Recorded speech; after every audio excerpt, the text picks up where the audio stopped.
people are kind of like, okay, some of that had to have been scripted, it was exaggerated, but no, that was all real life wrestling.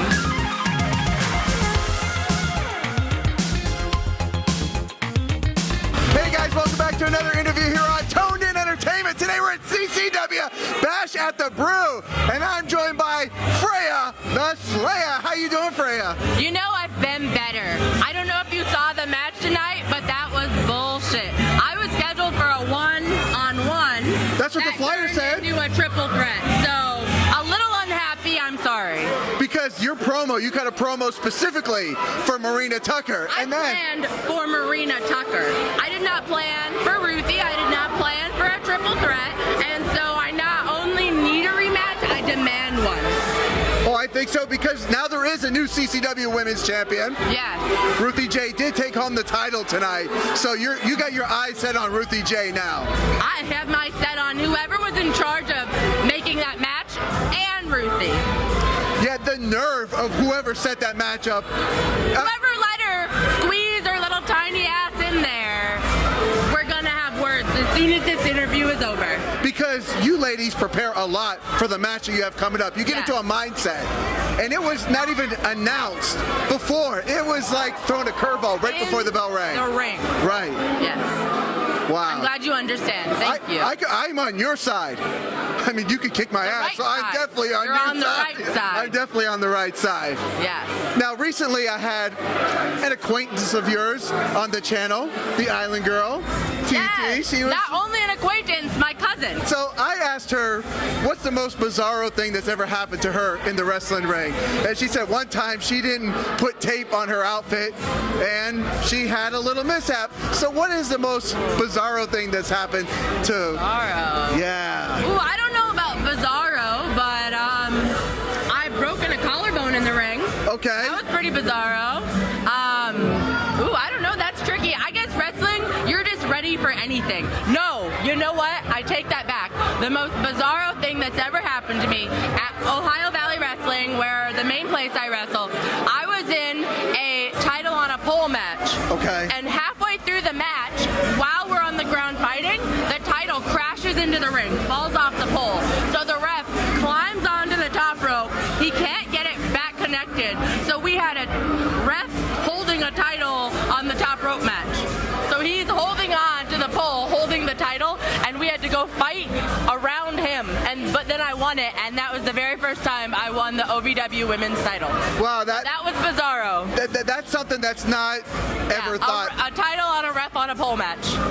First one ever, I'm sure. Wow, it's still better than a Judy Bagwell on a pole match that Vince Russo would have done. True. Right? Yes, Okay. definitely. Well, you mentioned OVW. Obviously, OVW is making a lot of headlines right now with the show Wrestlers on Netflix. I watched the entire season. Really? Yeah, Awesome. I recently So good spoke to hear. with Luke Curtis and Joe Mack as well on the channel. Tell me a little bit about the filming process of being involved with such an awesome project that's on Netflix now. Yeah, you know, the filming was really cool. They followed us all last summer, all over Louisville, all over Kentucky, all the way to Nashville. And the funny thing is, I think at first it was a little weird being on camera all the time, right? You're you're reserved, right? But they filmed us almost every day for a whole 4 months. And so by the end, you just kind of forget the cameras are even there. So everything that happened on that show genuinely happened. People are kind of like, okay, some of that had to have been scripted, it was exaggerated, but no, that was all real life wrestling. Now, when I talked to Luke, he said that they came to his house. They filmed him and Layla like making dinner stuff. Was there some parts in the show that didn't make it onto the show that they filmed you doing that you wish they had shown? They filmed me, so I was in the process of selling my house in Alaska, and so I spent the whole summer living in an RV in the parking lot of a theme park because I didn't want to sign a lease just in case whatever happened with my house I was trying to sell. And so they came to my RV where I was staying multiple times and filmed me there. Like some of the interviews they're doing of me are in my RV. But in the show you can kind of get a hint of it, but they film me sewing gear. They film me doing all sorts of stuff that didn't make it. They so need to like release like, I think they can make a season 2 just with like the bonus footage, right? I mean, yes. We had, not only were they filming us almost every day, they had 5 camera crews separately going on every day. So anywhere you were in the arena, there were cameras, there were microphones.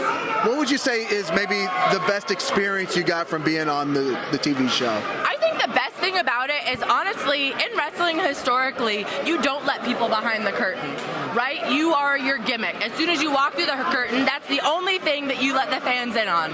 But I think the amazing thing about the show is that you get such an inside look of everything else that goes into being a professional wrestler, right? Like, you know Undertaker, you don't know Mark Calloway. But with wrestlers, with our show, you get to see behind the scenes. You get to see some of the different things that go into it, right? Because you don't know when you're in the crowd if we just got hurt, if you just got broken up with, if you got evicted. You don't know any of that stuff. And what Wrestlers on Netflix does is it really gives you insight into the full life of being a wrestler. What would you say the biggest difference is between Freya that we see in OVW and Freya out behind the curtain, since we're talking a little bit behind the curtain of Netflix here? I think one of my favorite things about wrestling is like it's a cathartic release, right? Like you can go out there and be so louder than life and not get punished for it. You can go just be an exaggerated version of yourself with very little repercussions, and I really love that. I think that like that adrenaline rush when you go through the curtain and like, okay, anything goes now, right? I love that feeling, and that's probably the biggest difference. I'm a little more reserved in my real life. Okay. Well, speaking of, bringing, a little something extra, yes. What's it feel like when you pick one of these ladies up and give them a choke slam?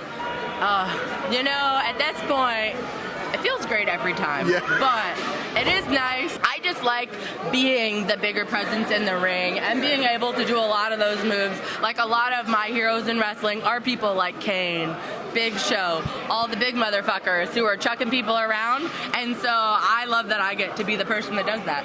Like Ruthie called me maybe the biggest bitch in wrestling. I mean, she's not wrong. Right. I have never wrestled someone taller than me. Yeah, I think if I could quote her correctly, I'm not going to say the word because I'll get in trouble. I think you said you were the tallest, and then Marina is the biggest. I'm the tallest, she's the biggest. But regardless, I really am the tallest girl I've ever worked. Now, since you started your career to here in October of 2023, yes. What do you think is the biggest thing you've learned about yourself in your wrestling journey? I think, I can go through anything and persevere. I think that's the biggest thing, right? Like, I left Alaska, quit my great job, sold my house, moved to Las Vegas by myself, drove from Las Vegas to Louisville, Kentucky by myself. I think this goes for everyone. I think you're stronger than you think you are, and sometimes you just have to bet on yourself. And so I think the biggest thing I learned is when I bet on myself, I'm going to win. It might not be in the way I thought I was going to win, but I'll never lose. I love the fact, I talked to Joe Mack. He said he picked up everything, came down from Canada to go to OVW. Yes. You picked up everything from Alaska to come down. So what would you say to people that in any form of life, it doesn't have to be wrestling, that are really considering that dream that they haven't pursued yet? I mean, you have to do it now. You're not going to get any younger, and that's how I felt about professional wrestling, right? Like, if I don't do it right now, I probably won't be able to do it. I feel like so many people think that you've got your whole life to do something. You don't. You don't know what tomorrow has to hold. If you're going to do something, you need to do it now. It's hot. It's very humid here at Bash. We are pouring down sweat. I know. I've been joking all day that this had to have been the hottest show I've ever done, and it's a rib on me being from Alaska. I'm shocked I didn't melt. That's another thing I have to complain about. A triple threat, and that this is definitely the hottest place I've ever wrestled. It really is. It's a hot show, both physically and literally. It's a hot show here.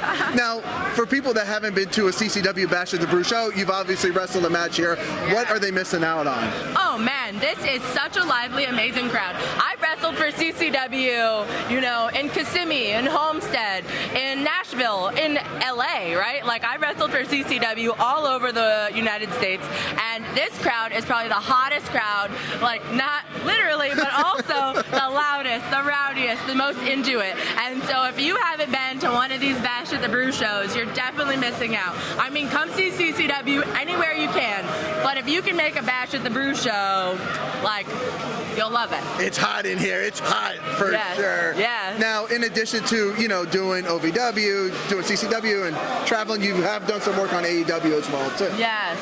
Yeah, I've been really lucky. The first time I got to wrestle for AEW was during the pandemic. I had just quit my job, then they announced COVID, and you're thinking, oh, I really screwed up, right? Like, this is in my head as I was ready to spend like full-time wrestling, and then they announced COVID. And so then it was like, oh no, I don't even know if I did the right thing. But then, like I was saying, bet on yourself, you're gonna win. I got invited to do the tapings in Florida, and so Jacksonville, and there you go, right? I didn't know that was coming, but I bet on myself and then was presented with the opportunity of a lifetime. You've been doing some great stuff. What's in the future? Oh, okay, so we've got a bunch of killer shows for OVW coming out. If you're ever in the Louisville or Kentucky area, get your tickets ASAP, because we've been selling out every single show. Our upcoming pay-per-view at the end of the month, sold out. All of our Thursday shows, sold out. And so if you can get to an OVW show, their crowd rivals this one. Very rowdy, very into it. But then you'll also be able to see me and my cousin TT in Hawaii, November 9th at Oos Wrestling, and then the following day I'll be in Las Vegas for Pride Style. I'll also, on the 21st of October, be with CCW again in Nashville. You've got a lot of opportunities to see the Queen of the North. Wow, the Queen of the North is very busy right now. Yes, sir. I know it's hot. I know you got a million things to do. Is there anything else we should know before we let you go on? You know, if you're not following me on social media, Freya The Slaya, Instagram, Facebook, Twitter, YouTube, you pick one. Please follow, see what I'm doing, come out to a show, say hello, and if you haven't watched Wrestlers on Netflix, please watch it. Let me know what you think. There you go. Well, guys, if you like interviews like this with Freya The Slaya, make sure you stay tuned in here to Toned In Entertainment for future videos. Subscribe to the channel. Do it. Go now. Do it now.